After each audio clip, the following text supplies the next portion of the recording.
everyone, welcome back to my channel. It's Christina with Read.Pray.Disney. Here on this channel, we like to talk all things Disney, from packing to planning to pins to books and pins and more books. So if you don't mind that kind of thing and you just want to come and hang out, feel free. I'd love to have you. If this is your first video, hi, welcome. If this is not your first video, thank you for coming back. So for today's video, y'all, okay, let me tell you about the new love of my life. This book right here. I have not bought yet. I will say I have not bought yet. I am going to buy this physical copy. I picked this up. I listened to this in my Overdrive, my online library app, and it was a recommendation. So it's not like I sought it out. It just kind of came through, and oh my God. Yes. Just yes. If this is not in your line of sights. So Within These Walls by Lauren Blackwood, it says, what the heart desires, the house destroys. Okay. So this book, let me pause for a second. So this video, it's going to be, I'm going to try something different. Okay. You know, I'm always kind of constantly trying to grow and change with the channel and change with the times. Although I've only been doing this for almost 2 years, so it's not like it's times that are changing. But what I'm trying to do is develop myself as a book reviewer. So we're going to do this video in 2 parts. Because from my research, my understanding is that people don't necessarily always like the spoilers, okay? But on my channel, I know you guys, and you're here because you don't necessarily have time to pick up the book and you want to hear me talk about it.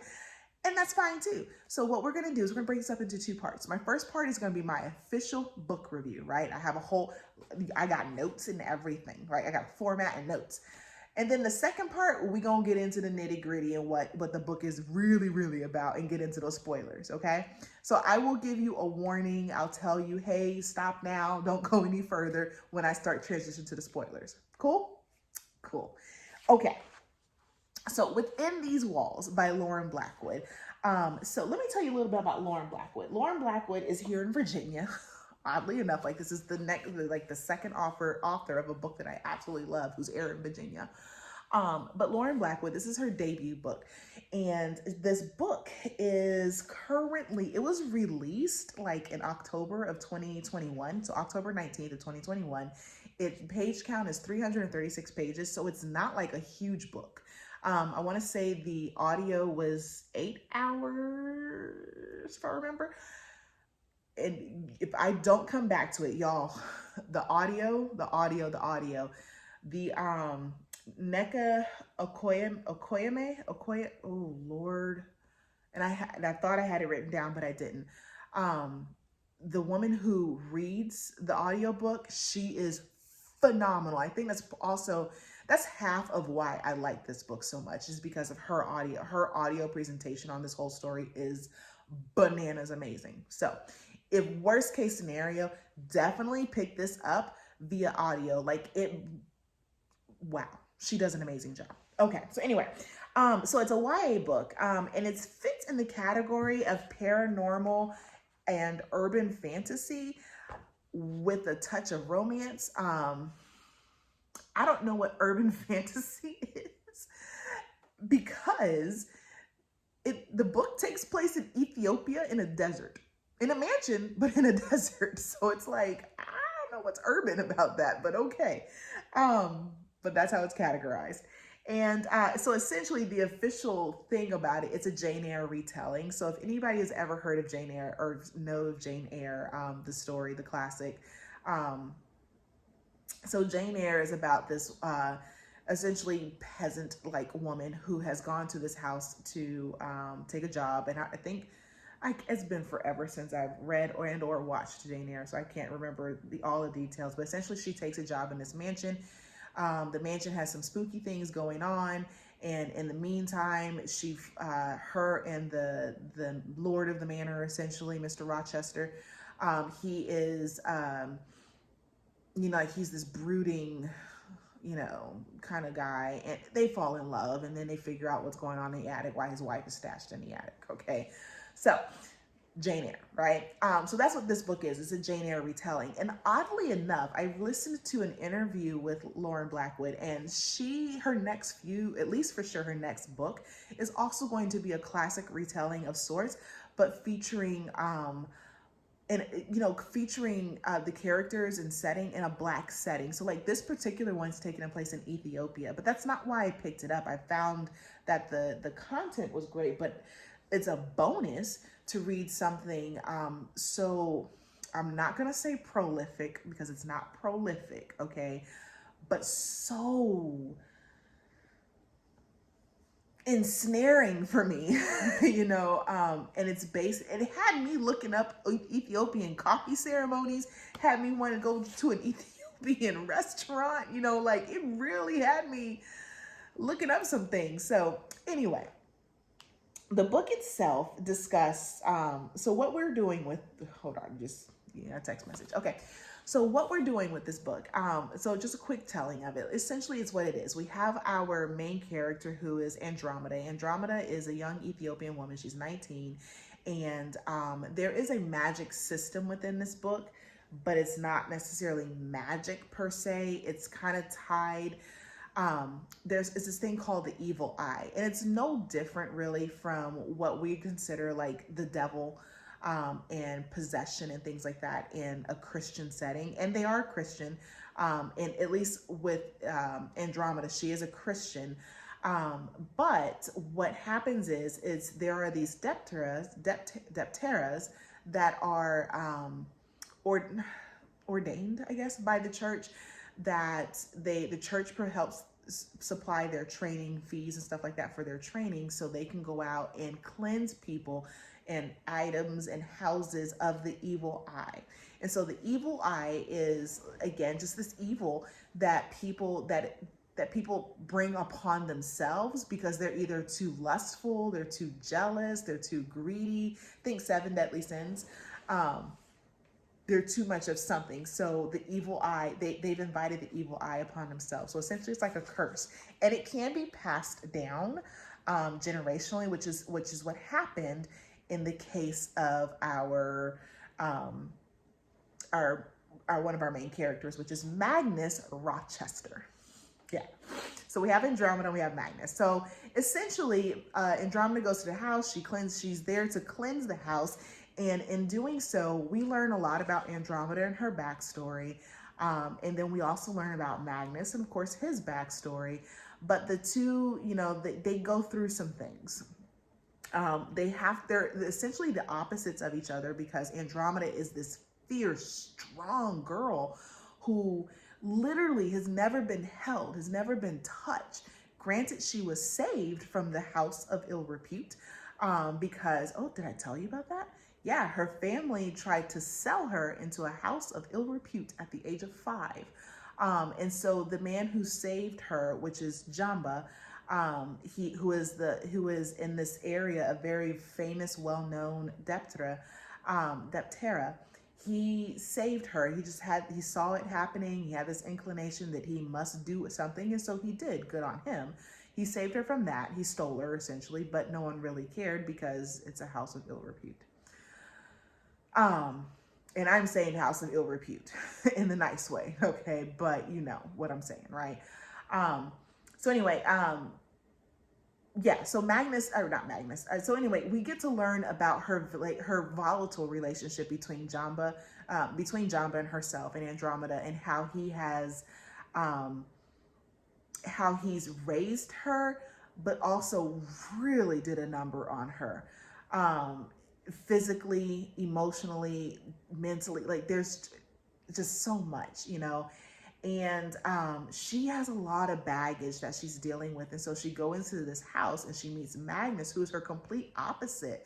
He has been loved. He had a mother that loved him. He had a father, not so much. The father is of European descent, so he's a white guy in Ethiopia, and the mother was Ethiopian. And the father is this huge chocolatier. Like he has this huge chocolate empire, which is an odd thing, right? But and so this book, I had to press play again after I read it the first time. I played it again. Like, this is the first time I've ever done that. I have never read a book back to back. Like, I've listened to things a couple of times, but like months apart maybe. This book, immediately as it ended, I rewound, play. Because I'm like, oh my gosh, I feel like I missed something.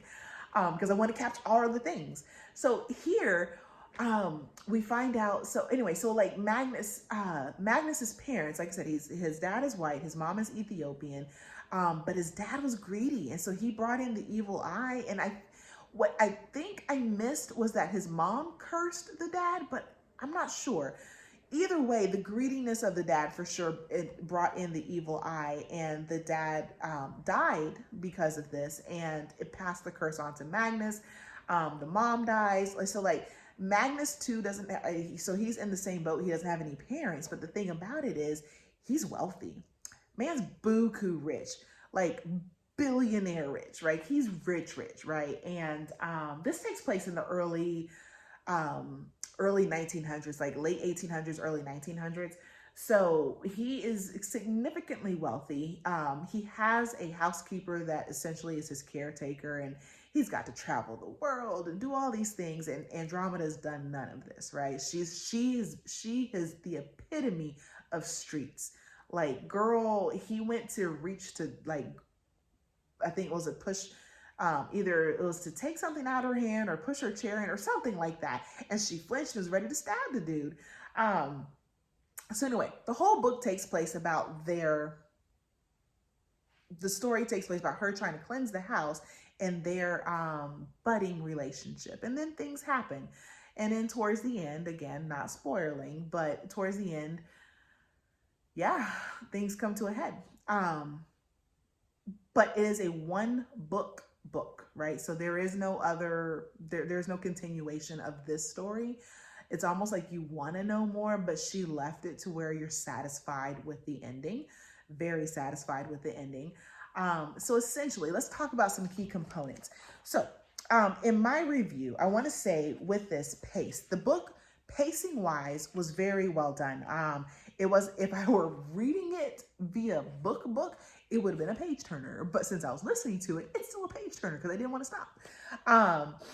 The world building in this, there wasn't a whole lot of world building because there wasn't necessarily, I mean, she set the stage of where they are, and kind of everything else weaved into the story as needed.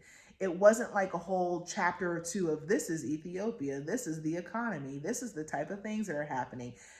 We didn't need to know that because she weaved it into the story. So it was very well done, which kept the pace going. Accessibility. So what I mean by accessibility is who all can access this book. You know, like what reading levels and so forth. So this is written at a YA level. I'm trying to get adjusted here, y'all. And YA is young adults, so that's 14 to 18. And yes, that is absolutely right. There's no foul language. The romance of it is, it's kissing. That's it. There's nothing beyond that. But what was I talking about? The accessibility, like the language that it's written in, it is, she's not using words and phrases in a way that there's not so many metaphors, and there's not deep thinking. It makes you think because of the story, the plot of the story, but nothing black and white makes you like, oh my gosh, you know, it's very accessible. As far as character development, I love what she did with this. Same thing with the pace, the pacing of this book. We know what we need to know when we need to know it.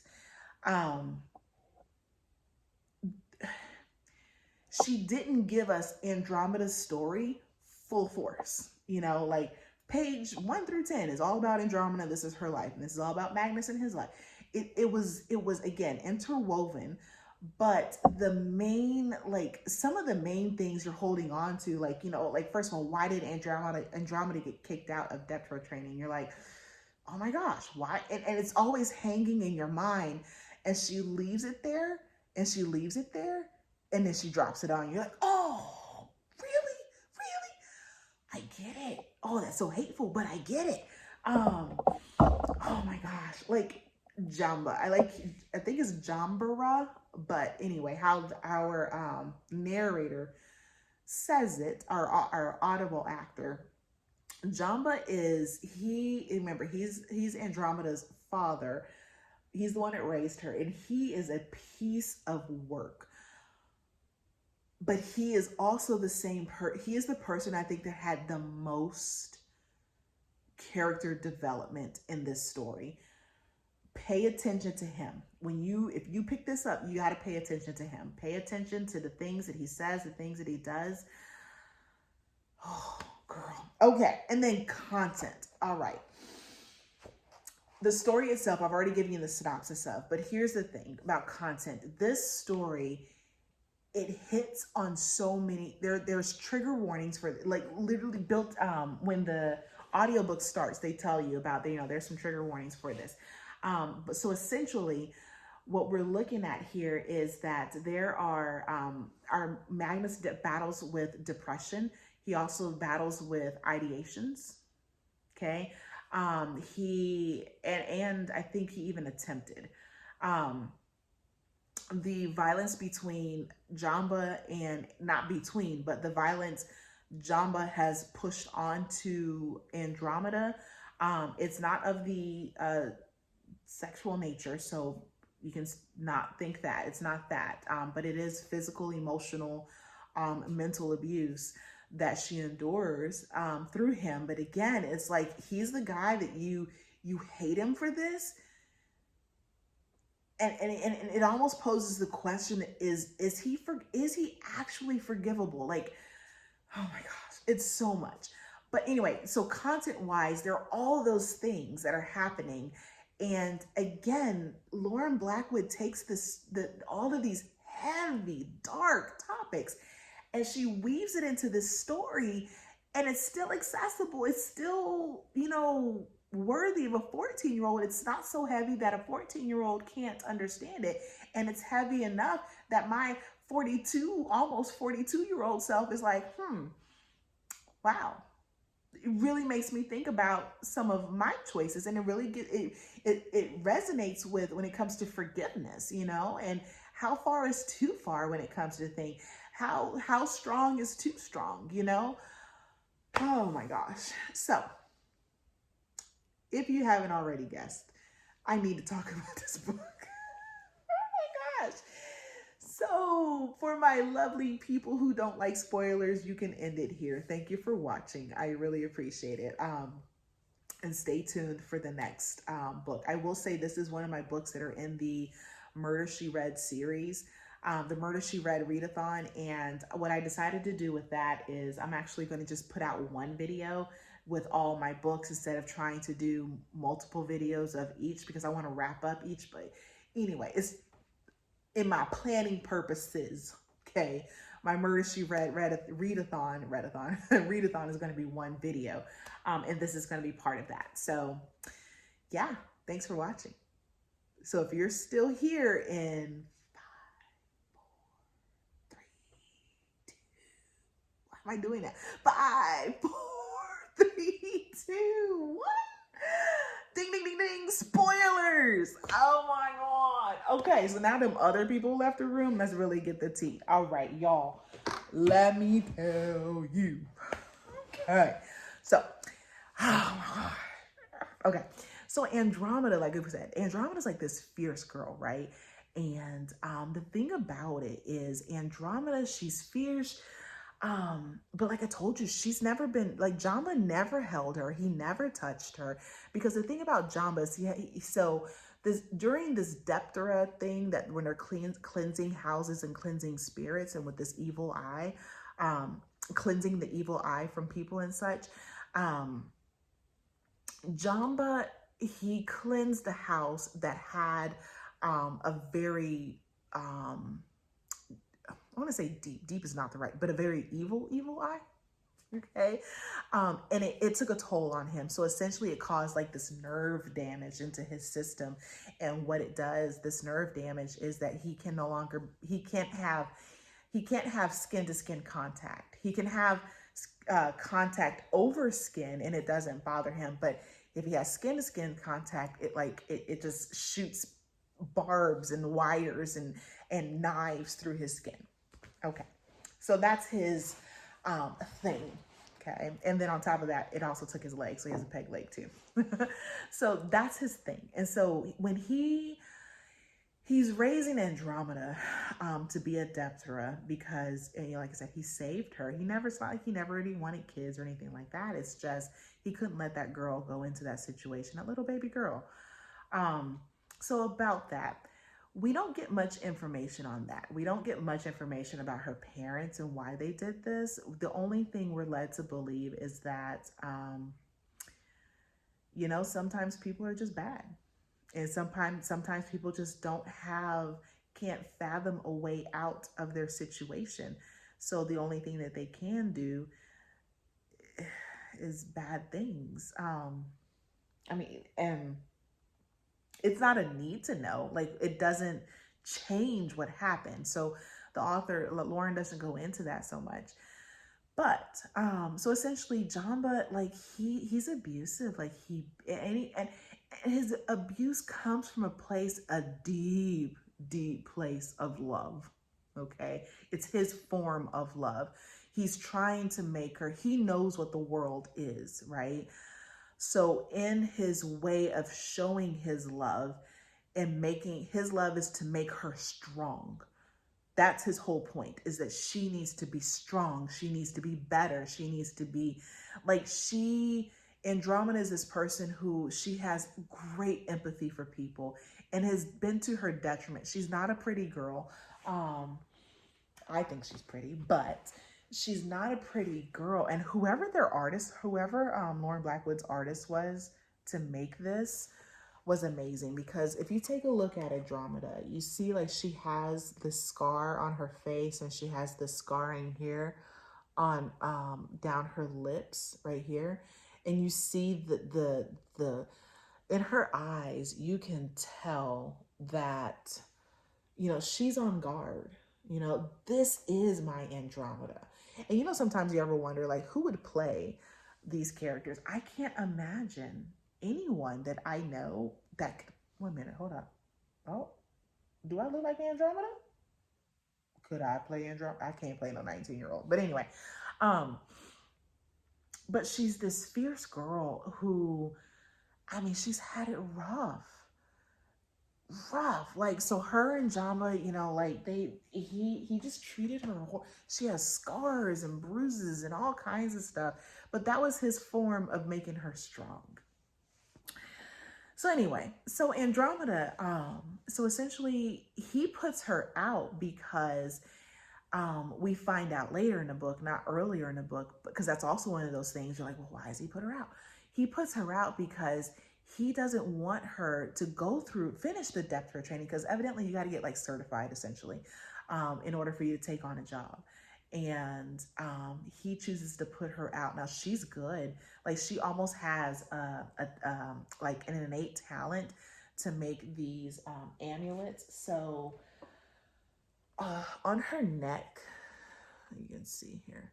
So on her neck is this amulet, and they weld it out of silver, and they run like these threads and stuff through it.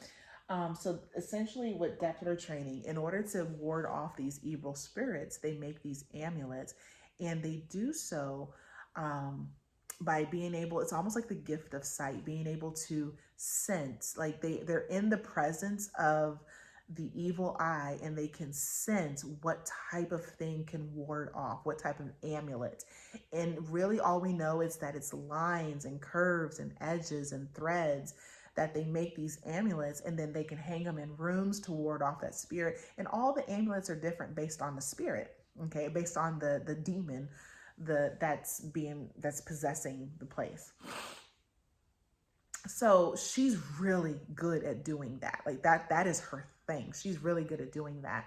And it's just natural talent, you know, or God-given talent in her case. So what I appreciate about Andromeda is, like, girl has gone up through some hard knocks.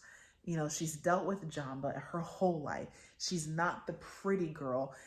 Those are schoolmates that cut her up like that. They almost tried to kill her because she was being nice to someone who they deemed not worthy. And she was being nice to that person. So her schoolmates almost killed them until Jamba stepped in. Like, he won't let anything hurt her, but yet he hurts her. You know, he never said he loved her. He never gave her a hug. He never gave her any kind of um, uh, praise or anything. So anyway, so he puts her out because what we find out later is that it's for her own good. He doesn't want her to continue on with depth training because he wants her to live a life. I guess in his mind, it's better for her to be on the streets and starving than to deal with people in their evil eye and having to cleanse houses. Like, it doesn't make sense. Like, he's doing it out of the goodness of his heart, but that's not out of the goodness of your heart. That's where I talked about that whole forgiveness. The things that he says and does, is it really forgivable? You know, I don't know. He's got his own things to deal with. So she goes to this, she takes a job. And so Andromeda and Magnus, I keep wanting to think Magnus Bane from a different book series, but Magnus Rochester. Y'all, out of everything in this book, I think Magnus is the only character that I don't necessarily, that I kind of sort of don't like. I would prefer Magnus. Magnus is the epitome of the rich boy. He's lived in comfort all of his life. He's never had to work a day in his life. He has literally got to spend time. It was like a time where he asks Andromeda, what do you like to do for fun? And she goes, I work. And he's like, oh, you mean you don't play music? You don't draw? You know? And she's like, you see, that's the difference between us. And she's not telling him, but in her mind, that's the difference between us. You've had the opportunity to just sit and do whatever you want at your whims. And she's had to fight, literally fight every day on the streets. So she goes to this house and we come into Peggy. Peggy is the caretaker. And Peggy is the caretaker and is Magnus's caretaker. And she a bitch. I'm gonna say it. Magnus acts like a bitch, but Peggy is a bitch. I said it. There. Oh, but Peggy is hateful. She's a hateful woman. Andromeda comes in and she treats Andromeda just very poorly. But Peggy dies later, so it's okay. It's terrible, but she does. So essentially, so they get into this house and it's this huge mansion. So come to find out, Daddy Rochester, you know, he built his chocolate empire out there, and Magnus thinks because of the curse, he's safer in the middle of nowhere. That way no one else around him can be affected. So essentially, I'm just going to lay it to you. What happens is, this curse, what happens is that when Magnus looks people into their eye, they are essentially marked for the evil eye. And so what happens at 10 o'clock every night, the awakening happens. And that means the evil eye comes to life in this house. Like literally hands coming out of the walls and floors. There are rooms that's snowing. There's the first night, or first or second night. No, I think it's like the second or third night she's there. One of the nights that she's there, Magnus's room is flooded with blood. Okay, like there's a lot happening. So essentially Magnus turns into a hyena.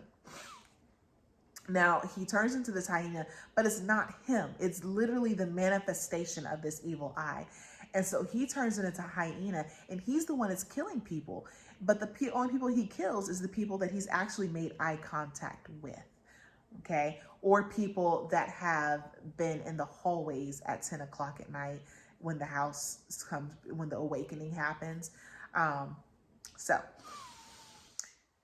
when the evil eye, aka Magnus, kills someone, remember I told you Magnus's mom she's dead, but then she's not dead because she's not dead. I mean, she's dead, but Magnus's father, I don't know how he did it, which is why I wanted to hear it on the second listen. I'm in the middle of the second listen.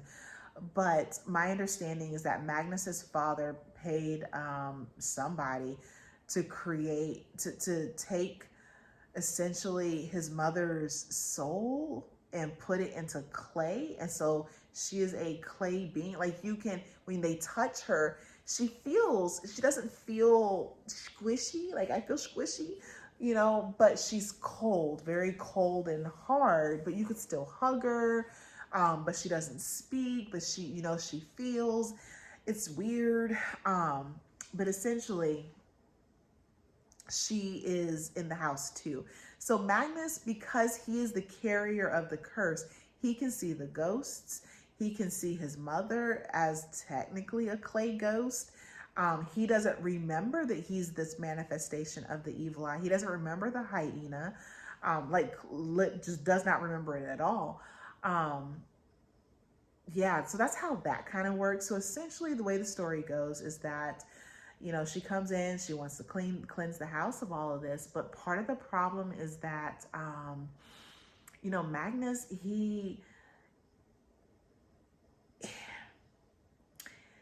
he's that kind of he latches on to her a little much because he doesn't get to have eye contact with people. He has a set of friends that come over, but essentially he's held up in this house for like 4 years.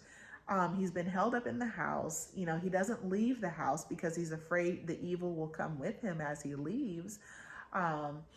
So he's been held up in this house, and he has a lawyer friend and his sister that they come over to see him. He has like a few servants, but there's only a few, like literally 3 or 4 servants that are there. He actually kills one while Andromeda's there. He kills 2 while Andromeda's there. But essentially the love story between them is so believable and it's so lovely. There is a couple of times there is that trope of miscommunication where Magnus is engaged but not really engaged, but Andromeda doesn't know any better to ask questions about this engagement. And so he's trying to profess his love, but she shuts him down. And I mean, it's very believable because remember, they're still essentially teenagers. She's 19, he's 20, they're teenager-ish.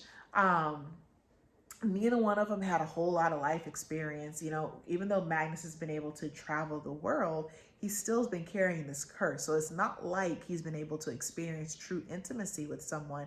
And we're just talking about friendship intimacy or platonic. He hasn't been able to experience that really. So he's awkward. He's very, very awkward. He suffers from depression. So he has highs and he has lows. He cries a lot. That's why I say, like, Magnus is a bitch. My God. I'm like, dude, I'm gonna need you to stop crying so much. But whatever. Even with all that, it's for a reason, right? So the way the story goes is that, she works through this. Andromeda works through the hatred that Peggy spews at her. There's another girl, Canella, who is the SJ. SJ is Magnus's lawyer, and SJ and Magnus, I guess, they're almost, I don't think they're the same age. I think SJ has to be older. He's like maybe 28, 29, I guess. And Canella is his younger sister. And Canella and Magnus had like this pact to be engaged when they were like 12 or 13 or something. But those are the only people that are around. And I forgot where I was going with that point, but so, okay. But essentially, Lauren Blackwood did such an amazing job with bringing these people to life. The story beats, Jamba's storyline between the relationship between Jamba and Andromeda. Gosh, I could have it's very intense. It's very intense. And then how Jamba reacts to Andromeda taking on this massive task at this house. Like it's amazing. It's amazing. I can't say much more than it's amazing. And I cannot say enough about the voice actor, NECA, oh Lord, I need to look it up for you guys, because if I don't, I'm severely doing her a disservice.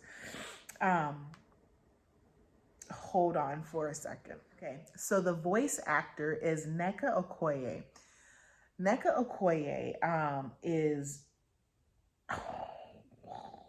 again, I want to say probably the biggest reason why I fell in love with this book. She has just done an amazing, beautiful job with this. Yeah, I can't. No, I can, and I can again. This is the book that I will buy every version of this book. I am going to buy the ebook. I am going to buy the hardcover, and I'm going to buy the audiobook. Yes, I said it. I am a library girl. I check out my audiobooks. I don't spend a dime. I'm buying this one because I need to support Lauren Blackwood in whatever book she needs to write in her life. I need to support her, and so should you. Yes. But that's my video, guys. It was a long one, so thank you for watching. But man, this story, this book, it just, the ups and the downs. It's also funny. That's the thing. Like, there are times where it's witty, it's funny, you're rooting for the romance. You feel hurt when she gets hurt, and she gets her little heart broken, but it gets better, like, you have all the feels, you ride the emotional roller coaster. Just well done. Very, very well done. And like I said, like, even with the heavier topics of the trigger warnings that I said earlier, with the heavier topics, it's still something that is so easily managed, as far as reading goes, that you don't feel overwhelmed with that. Like I said, but if you are a person who is sensitive to those things, then you do want to take heed. You do want to take heed. But ultimately, it's so well done that I have the hiccups right now, and I don't know why. But it's so well done. You will be okay, I think. So, as always, thank you for watching. I greatly appreciate it.